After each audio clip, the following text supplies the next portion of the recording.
Ancient India civilisation का शुरुआत। India एक एंशंट लैंड है जहां हजारों साल पहले सिविलाइजेशन का जन्म हुआ।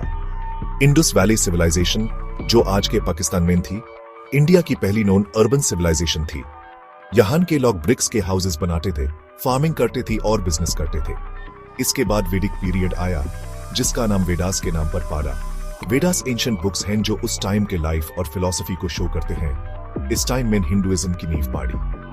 महावीर स्वामी और गौतम बुद्ध जैसे ग्रेट लोगों ने जैनिज्म और बुद्धिज्म का स्प्रेड किया। यह टाइम रिलीजियस और फिलोसॉफिकल आइडियाज के ग्रोथ का टाइम था। अशोका द ग्रेट ने मौर्यन एम्पायर का एक्सपेंशन किया और बुद्धिज्म को अपना ऑफिशियल रिलीजन बनाया। मिडिवल इंडिया राजवंशों का टाइम। मिडिवल इंडिया में कई पावरफुल डायनास्टीज का रेस हुआ। गुप्ता एम्पायर को इंडिया का गोल्डन एज माना जाता है। इस टाइम आर्ट, लिटरेचर, साइंस और मैथ्स का डेवलपमेंट हुआ। इसके बाद राजपूत किंग्स का रूल आया। उन्होंने ब्रेवरी और करेज के लिए फेम हासिल की। साउथ इंडिया में चोलास, चेरास और पांड्यास जैसे स्ट्रॉन्ग डायनास्टीज थे। दिल्ली सुल्तानेट के सेटअप के साथ ही इंडिया में मुस्लिम रूल की शुरुआत हुई। मुघल एम्पायर, जिसका फाउंडेशन बाबर ने रखा था, इंडिया के सबसे बड़े और सबसे पावरफुल एम्पायर्स में से एक था। अकबर, जहांगीर, शाहजहां और औरंगजेब जैसे रूलर्स ने मुगल एम्पायर को उसके पीक तक पहुंचाया। ब्रिटिश राज एक नया चैप्टर। 18th सेंचुरी में ब्रिटिश ईस्ट इंडिया कंपनी ने इंडिया में बिजनेस शुरू किया।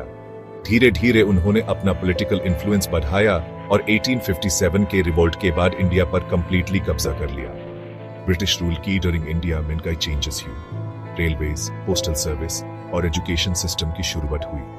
लेकिन साथ ही इंडिया का इकोनॉमिक एक्सप्लॉयटेशन भी हुआ और इंडियंस को कई तरह के अत्याचारों का सामना करना पड़ा।